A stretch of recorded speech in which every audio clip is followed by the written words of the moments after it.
Well, welcome to Thames Alive's Mayflower 400 Scroll presentation. The Right Honourable Sir Lindsay Hoyle MP, Speaker of the House of Commons, is presenting the scroll as a gift to the US House of Representatives Speaker, the Honourable Nancy Pelosi. In the presence of Her Majesty's Ambassador Dame Karen Pierce, I've unfortunately just heard that the US Ambassador, Robert Wood Johnson, has been called away, so he won't be with us. But there are officers of the British American Parliamentary Group, the Admiral Lord West representing the Lord Speaker, and the Lord Mayor of the City of London. Oops, just lost his video, audio. They're all joining us this afternoon. Thank you. Lindsay, over to you.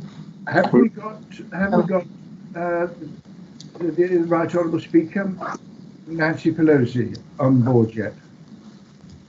Mr. Speaker, good morning. Oh, good afternoon. Good afternoon. Good afternoon. Are we ready? Yeah. If we're all Okay. set, then please, Mr. Speaker, your turn. Thank you. Order, order. Madam Speaker, Congressman Ron Kine, Congressman George Hilding, ambassadors, my lords, ladies and gentlemen. Forgive me if in the service of good order, I welcome you all without personally identifying each one of you. Firstly, as Speaker of the House of Commons, I would like to offer my congratulations to the newly elected President. And when the time is right, I would like to invite you, Madam Speaker, and the President-elect Biden to visit the House of Commons. But turning to today, as far as I can find out, it's a unique occasion in parliamentary precedent. I hope it will not be long before the face-to-face contact can be resumed. Joining us in London, I'm pleased to welcome the American ambassador to the UK, as well as have the city properly represented by the Lord Mayor. My colleague, the Lord Speaker, is represented by Admiral Lord West. And it is a great pleasure that the Minister of State for International Trade, the Right Honourable Greg Hands, is with us together with officers of the British American Parliamentary Group. Just about 400 years ago, the Mayflower's passengers and crew arrived in America. They did not land where they intended, as it is well known the difficulties they encountered in the first few months. To put it in context for today's ceremony, I call on Roger Mutton of Thames Alive, which has conceived this commemoration for London. Roger Mutton. Thank you, Mr. Speaker, and thank you all of you who've given up your time to be witnesses to us today. Thames Alive exists to find ways in which the River Thames can be used as an arena for public spectacle, and that is why we're here today. Unfortunately, nature made us all retreat into our shells and in front of our laptops. The ambitious plan that Malcolm and I had for parading the scroll along the river in a flotilla of craft was shelved in favour of this more intimate occasion using modern methods. Malcolm will tell you later of our plans for the third and final part of this exercise in June next year. The fact is that Plymouth and Rotherhithe are rarely connected. We should compare them then and now. H.V. Morton, in his book In Search of England, written in 1926, made the comparison reminiscing about the Mayflower while he was sitting on Plymouth Hoe. He said, "There is a link between this lovely Devon hill above the sea and the grim region of warehouses on the south bank of the Thames. The one means Shakespeare, Marlowe, Ben Jonson, the other Drake, Hawkins, Cook, Sir Humphrey Gilbert. Southwark, the centre of Elizabethan revival in literature, Plymouth, linked with the Elizabethan discovery of the world. Well, the grim warehouses have gone, and the area is good to live in now. Plymouth still has the Hoe and aspirational views of the sea. The Mayflower connection lives on." Rotherhithe and Southwark is the symbolic reason why we are commemorating this transatlantic adventure. The descendants of those who travelled that day have been central to keeping its proud memory alive.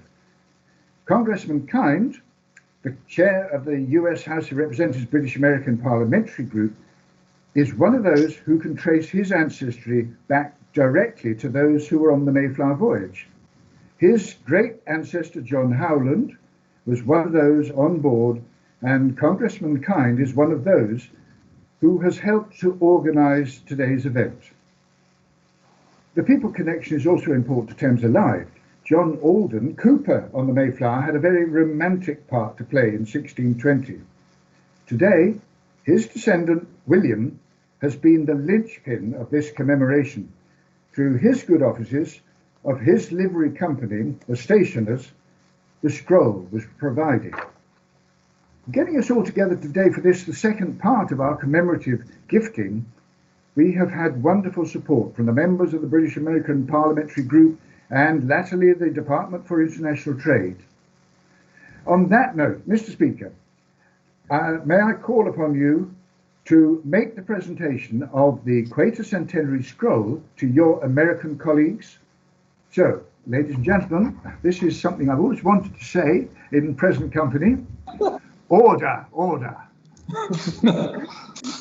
Madam Speaker, I think you'll agree that we're all inspired by the founding fathers and the courage of those early settlers. There's an important to Wampanoag whose compassion saved their enterprise, an example to follow in these troubled times. They pulled together and shaped our world. They built a bridge across the Atlantic of ideas and shared values. Madam Speaker, in recognition of a close relationship, Parliament to Parliament, government to government, people to people, may I now present you with this commemorative scroll. Well, thank you very much, Mr. Speaker. As Speaker of the House, I am very proud to receive this beautiful scroll commemorating the 400th anniversary of the Mayflower's historic voyage. When I say this scroll, I reference the scroll sitting there between our Congressman Ron Kind, chair of the British American Parliamentary Group, as well as George Holding, vice chair of the British American Parliamentary Group. Appropriate that they are have that beautiful, beautiful scroll, which I did see and sign yesterday. So on behalf of the Congress, House and Senate, Democrats and Republicans, it is an honor to receive this. It's an honor to receive it from you, Mr. Speaker. I thank you for your kind words and for your trusted partnership. It's an honor to join you today, as it was to have you join us for the G7 meeting in September and make your valuable contribution. And now, as you know, and perhaps everyone does there, that the UK will be presiding over the G7 meetings next year, and we will be your guest. But again, thank you. Thank you for your kind words about our relationship. I just want to say about Ron Kind, you talked about him tracing his family to the Mayflower. You would suspect that because here in the Congress, he has been a champion for the special relationship between the U.S. and the UK. So much so that he has attracted many other, in a bipartisan way, many other members to make this a priority and be honored to participate in the parliamentary group. Thank you, Ron Kind, for your leadership. So thank you, Roger Mutton and Malcolm Knight.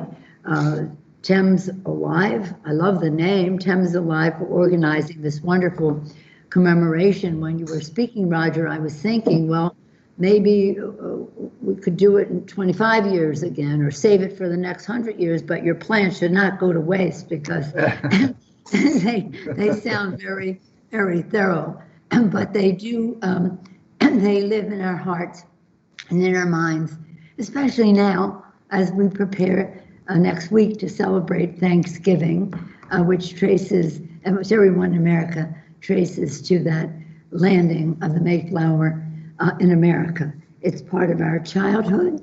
We all know about that as much as we know about anything in our history. So it is the 400th anniversary. 4 centuries ago, more than 100 brave men, women, and children arrived in New World with the promise of opportunity and freedom for themselves and their descendants. And as you said, Mr. Speaker, shared values, the hopes and values that motivated their perilous journey remain at the heart of our nation. Both of our nations continue to inspire work for a brighter future for all. So today, this historic event serves as a poignant symbol of friendship, the spirit of courage, the commitment to progress that unites the people of America and the UK. Again, that very special relationship. This initiative is a powerful tool to strengthen those unbreakable bonds which we have always shared. Again, on behalf of the United States Congress, thank you for making this celebration possible, and thank you for the beautiful, beautiful scroll. With that, I yield back to the distinguished Speaker of the House of Commons, Mr. Hoyle. Thank you. We now go over, and thank you for great acceptance and the kind words. We're fortunate to have Right Honourable Greg Hands with us, Sir Greg, well, no, not quite, but to be with us today, who I know as Minister for International Trade will wish to invoke the words and the signing in September by the lay Sheriff of the City of London, Krista Hayward. But in fairness, I've got to say to you, Madam Speaker, Right Honourable Greg Hands has had a busy afternoon already in the chamber, and I've got to say he's been warmed up, ready for this event. But can I say thank you for your kind gifts, your kind words, and the way that you hosted G7. Thank you for that. Thank you. We go over now to Greg Hands. Mr. Speaker, Madam Speaker, Lord Mayor, Your Excellencies, Congressman Kind, Congressman Holding, parliamentary colleagues, distinguished guests, ladies and gentlemen. It is a great pleasure to speak on this auspicious occasion. I am reassured by the fact that not even a global pandemic could stand in the way of two great old friends, ensuring an incredibly important anniversary is marked properly. But as we do, some watching our proceedings may regard these commemorations as somehow nostalgic or a sentimental backward look to the past, but I believe that would be a mistake.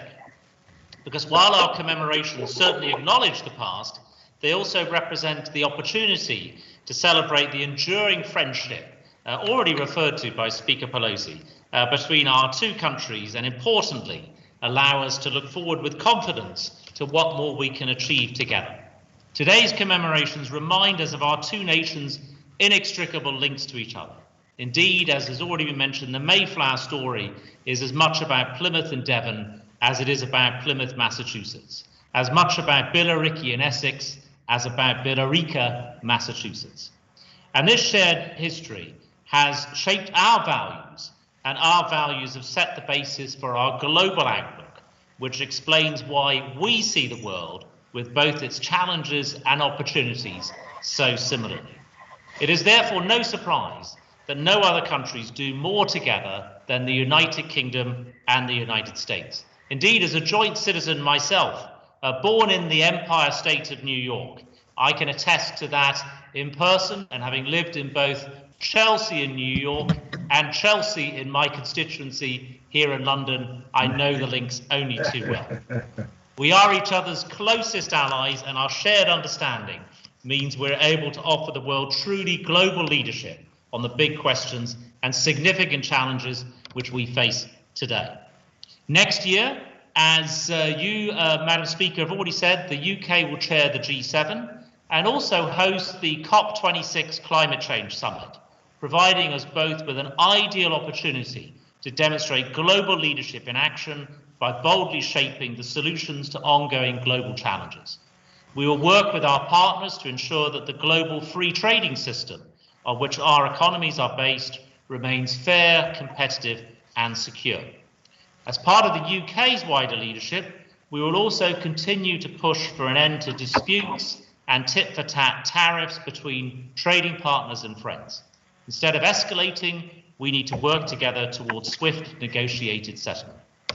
Whether this be the climate crisis, terrorism, or rising trade tensions, the lessons of history could not be clearer. The answers to the big questions, however complex or difficult, are always found when the UK and the US stand together shoulder to shoulder.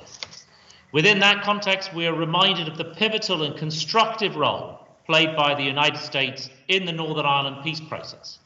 securing the Good Friday Belfast Agreement and the consent of both communities in Northern Ireland should never be taken for granted. And the UK looks forward to continuing to build on the momentous developments of this process, as well as protecting Northern Ireland's place in the United Kingdom. And it is these commitments which explain why in no circumstances could we ever allow a hard border between Northern Ireland and the Republic of Ireland. With today's anniversary in mind, we should not forget that aside from those seeking to escape religious persecution, passengers on board the Mayflower also included tradesmen, clearly aware of the commercial opportunities between the old world and the new. 400 years later, we can clearly see the fruits of this early entrepreneurial spirit.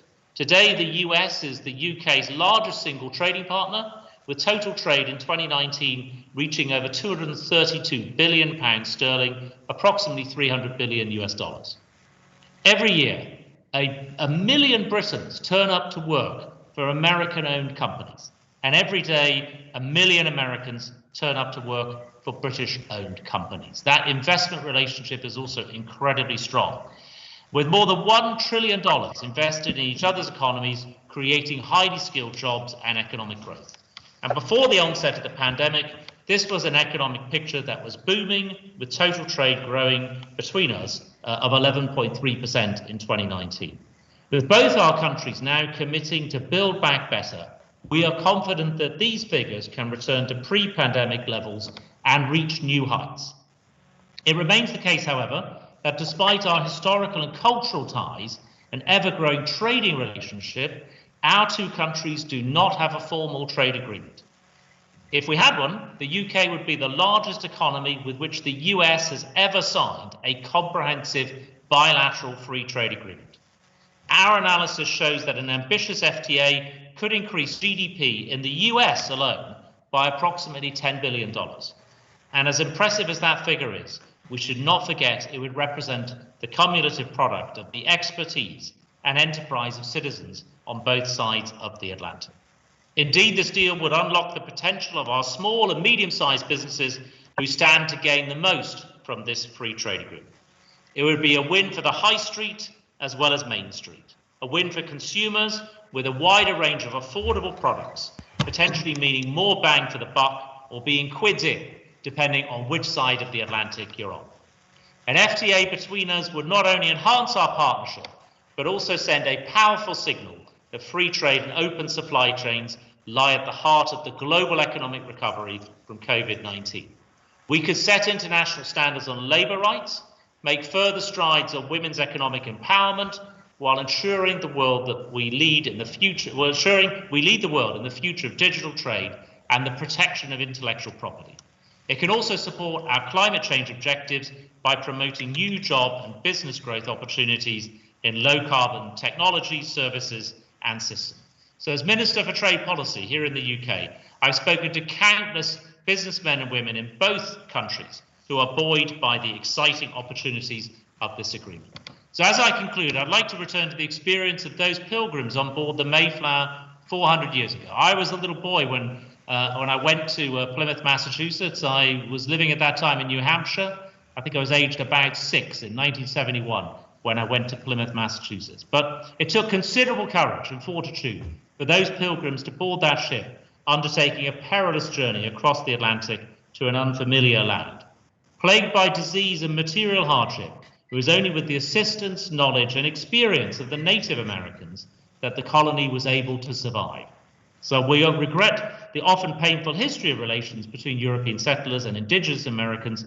The experience serves as an important lesson for us, that through cooperation and the building of trusting relationships, combined with resilience and resourcefulness, we can achieve the most together, and with that, offer the most to the world. So my sincere hope is that when generations to come commemorate the 500th anniversary of the Mayflower's voyage, they will recognise our generation as one which immeasurably strengthened the partnership between the United Kingdom and the United States for the benefit and prosperity of all our peoples. Thank you. Thank you, Greg. Mr. Speaker? Of course, Madam Speaker. Mr. Speaker, if I may, since the very distinguished minister Hans represented that he was born in the United States. I thought I would just show you something. We talked about trade and this or that. I want to talk about another tie, and that is Winston Churchill. This picture, I don't know if you can see it. Can see it well. Yes. Yes. Picture. This is a picture of December 26, 1941, when Winston Churchill spoke to the Congress of the United States a few weeks after Pearl Harbor, talking about us joining in the effort in World War II. He talked, Minister Hans, about having been his mother being born in the United States and the important link that provided.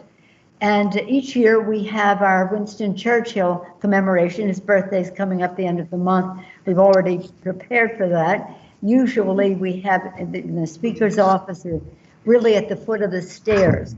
These are the stairs that the British came up with their horses into the Capitol during the War of 1812. Right now you go down the steps and you see a beautiful bust of Winston Churchill. In any event, I showed you this picture. And there's Winston Churchill right there. And there's my father right there as a representative of Baltimore, Maryland, Thomas D'Alessandro of Baltimore, Maryland. At present, I represent San Francisco, but I was born and raised in Baltimore. So we have this great pride.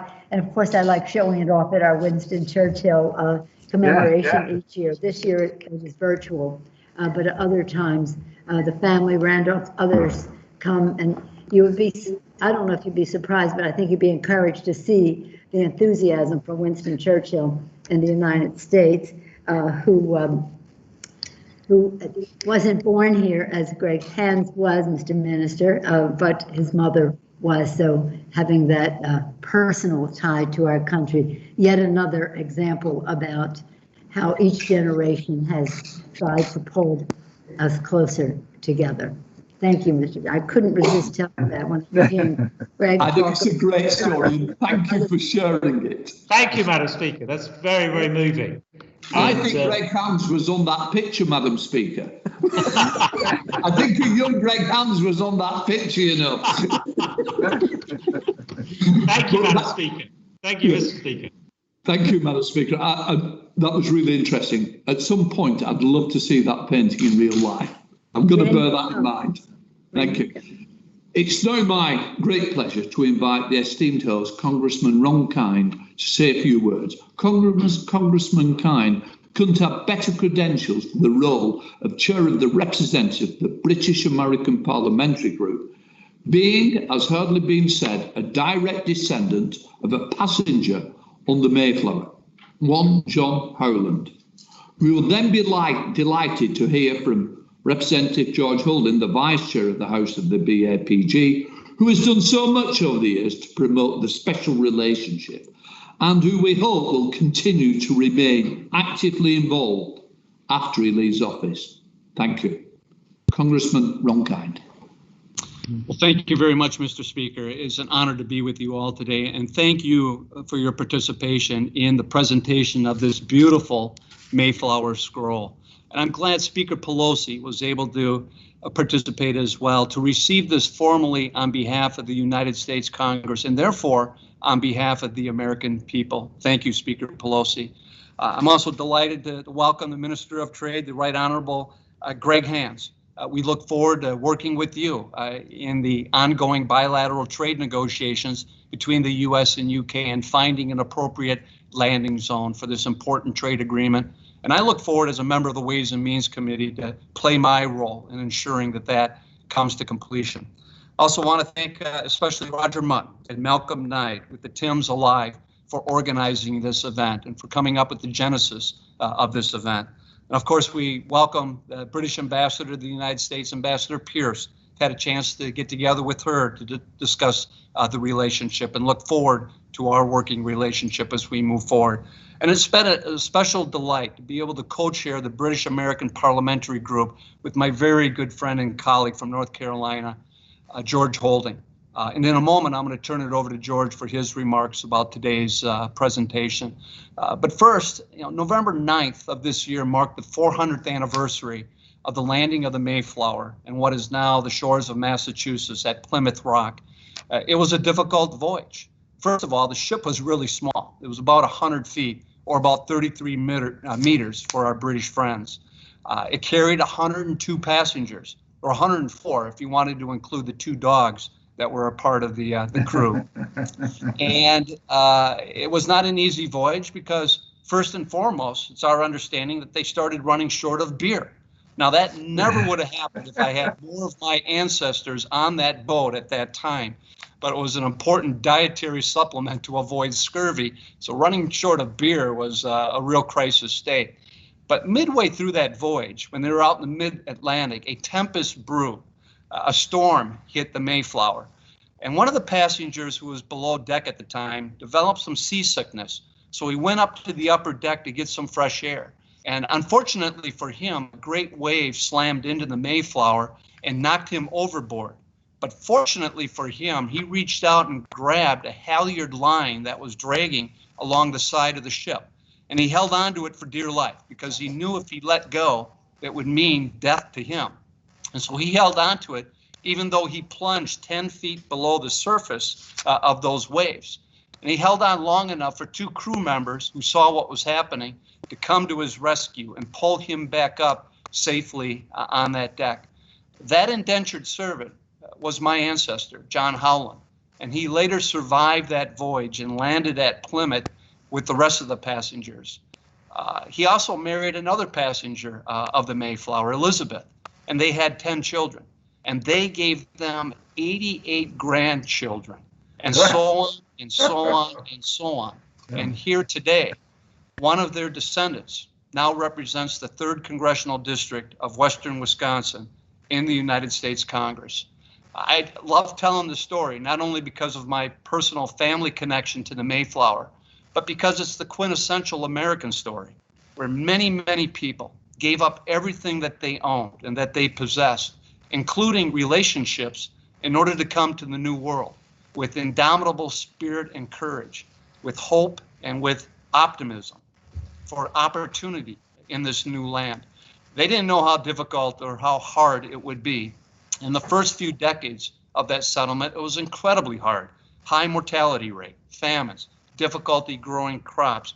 Fortunately, native tribes who were there helped them through those trying years until they were able to establish themselves and those colonies. And like any good colonist, after they became comfortable in establishing their own community, they looked around and thought, self-government isn't a bad idea. And so that led to 1776 and a Declaration of Independence, and unfortunately an 11-year war for independence.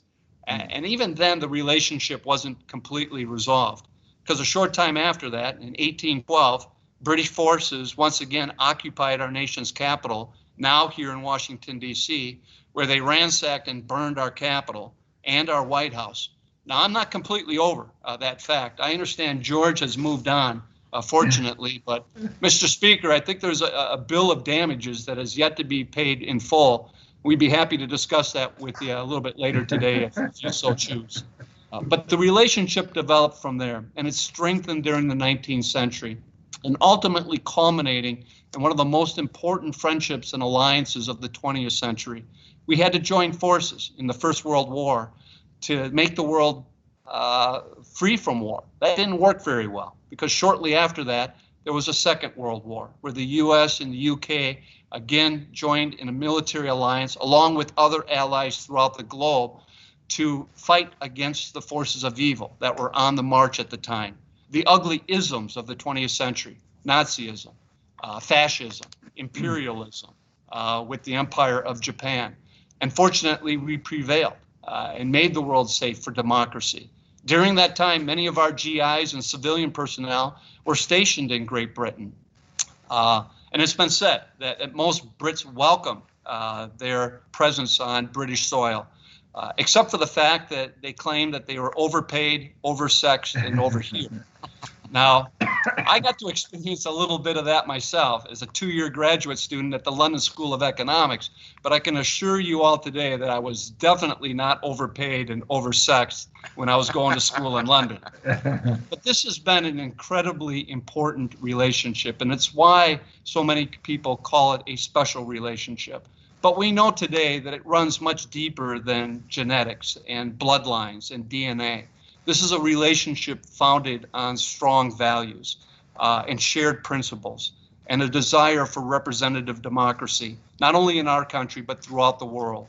The promotion of human rights, free and fair and open trade for economic interconnectedness. That is the basis of the relationship. And that's why this relationship is bigger than one individual. It's bigger than one party. It's bigger than one government. And that's why it has wide bipartisan support. George and I are happy to report as chairing the British American Parliamentary Group in the halls of Congress today. And we're going to continue to work very hard to maintain that special relationship. Now, I understand that there's a plan next year to reenact the Mayflower voyage. I'm happy to play my role in it. As long as there's sufficient beer on deck. I refuse, however, to go over the side of the Mayflower and hang on to a line 10 feet under the surface. I'll leave that up to my previous ancestor who survived that ordeal. But it has been a great pleasure to be able to serve as a chair of the British American Parliamentary Group with my good friend and colleague from North Carolina, George Holding. Many of you may already know that George is an honorary member of your parliament, given his deep connections to elected officials and others in Great Britain. In fact, he married into your family. But he's also our honorary Winston Churchill here in the House of Representatives, who we often go to find out what the heck is going on in Great Britain these days.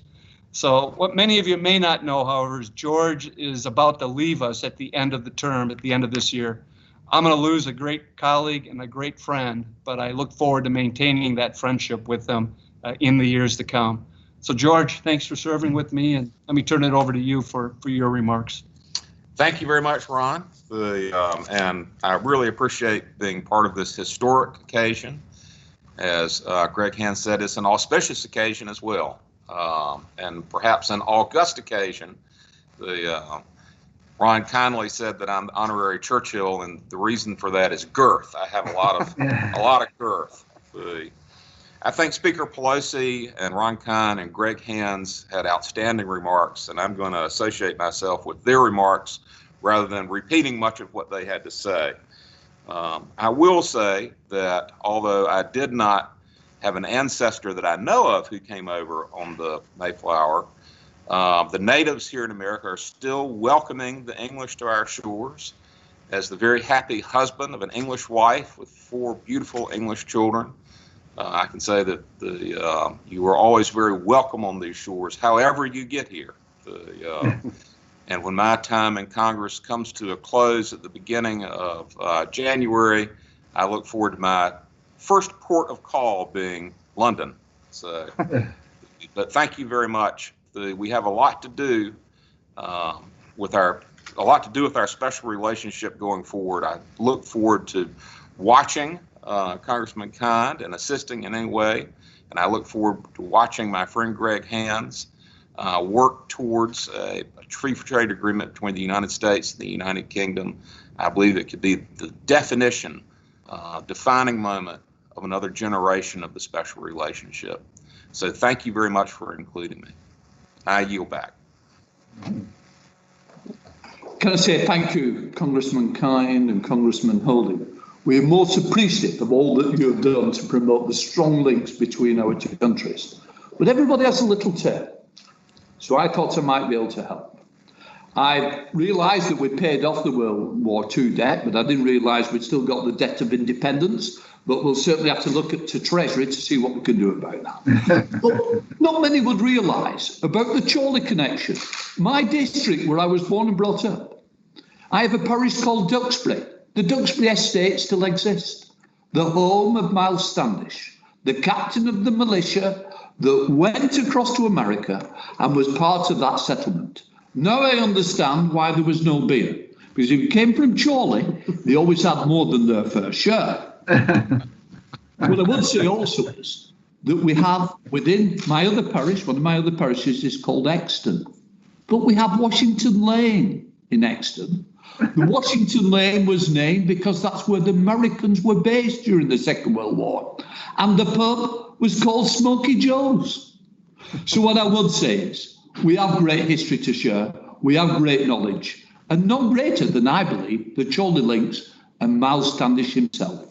So before we sign off and log off next year's Thames Alive plans to complete the commemoration with the return of the Mayflower, Malcolm Knight can explain. Malcolm. Thank you very much indeed, Mr. Speaker. Well, next year on June the 11th, we've got a sail training ship will moor off the Mayflower Public House in Rotherhithe. So don't worry, Congressman Kine, we'll get a beer there for you before we then row up with all due pageantry to the Palace of Westminster, and we'll hand over a message from the settlers, which we sincerely hope will be received by you, Mr. Speaker. So our message until then, ladies and gentlemen, is to please save the date. We hope the circumstances will allow activity on the Thames to flourish once more. So thank you for your support, Mr. Speaker and Madam Speaker, and everyone who's been involved so far. Thank you. Thanks for that. This brings us to our end of our ceremony, and thank you all for joining us across 3,660 miles. But before we log off, a prayer and a blessing from the Speaker's chaplain. Speaker, Chaplain Tricia. O God, may this scroll, which has crossed the oceans, and the commemoration of the shared history of 4 nations, the Wampanoag Nation, the Netherlands, the United Kingdom, and the United States of America, speak of courage and perseverance, of enterprise and community, calling us to tolerance and a willingness to work for the common and general good, that our futures might be informed and inspired by our pasts. A prayer of St. Augustine. Frail is our vessel, and the ocean is wide. But as in your mercy you have set our course, so steer the vessel of our lives towards the everlasting shore of peace, and bring us at length to the quiet haven of our heart's desire, where you, O God, are blessed and live and reign forever. Amen. Amen. Amen. Yes. Thank you, everyone. Thank you, Roger, for all what you've done. Really appreciate it. Thanks, everyone.